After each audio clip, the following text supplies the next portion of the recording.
11 reality enforced by the Transportation Security Administration, the TSA. But as CBS 2 investigator Pam Zeckman reports, thousands of travelers have complained that some of these screenings can become abusive, even X-rated.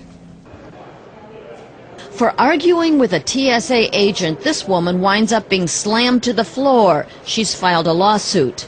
I kept begging them over and over again, get off of me, get off of me, get off of me, and they wouldn't stop. And it wasn't enough for another woman to show TSA agents nipple rings that set off a metal detector. The agents forced her to take them out. I had to get the pliers and pull it apart. Here in Chicago, we watched as passengers like this man are subjected to exhaustive security checks. He's patted down, his wheelchair is examined, and his hands are swabbed, all in public view in a see-through room at the security checkpoint. And he's not alone. It's humiliation. 71-year-old Robert Perry was also taken to a room like this by a TSA agent when his artificial knee set off the metal detector. He yelled at me, "No, get the belt off. I told you to get the belt off." So I took the belt off. He ran his hands down over and pulled the pants down. They went down around my ankles. At that point, Perry was standing in his underwear in public view. He asked to see a supervisor. That made things worse.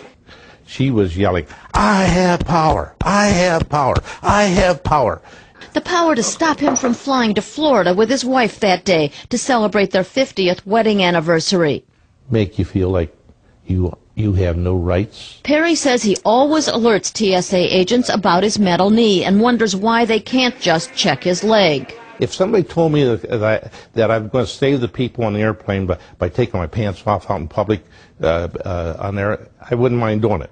But this was not necessary. TSA officials say that when the metal detector goes off, their agents must resolve what caused the alarm.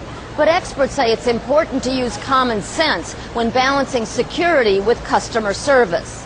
Carlos Villarreal is the former director of security for the Sears Tower. He says proper training is crucial. When you're wanting somebody and you can identify which point or which part of their body set off the alarm, that should be sufficient to clear a person. But all too often, it's not sufficient for 16-year-old Michael Angone.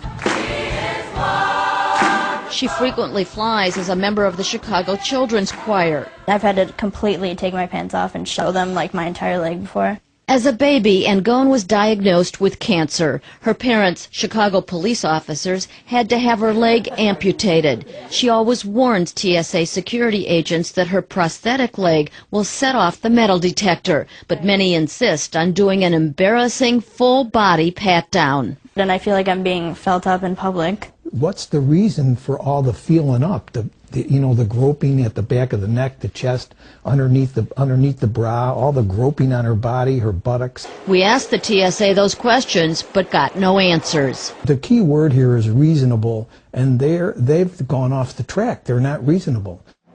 The TSA did not answer our questions on the Angone and Perry cases, but the agency has announced that soon passengers who set off an alarm that cannot be resolved will have a choice: agree to a physical pat-down or what some believe is an even worse invasion of privacy. Soon, O'Hare will get its first advanced digital X-ray machine. It allows TSA agents to see through clothes and discover any hidden weapons. Critics liken it to a virtual strip search.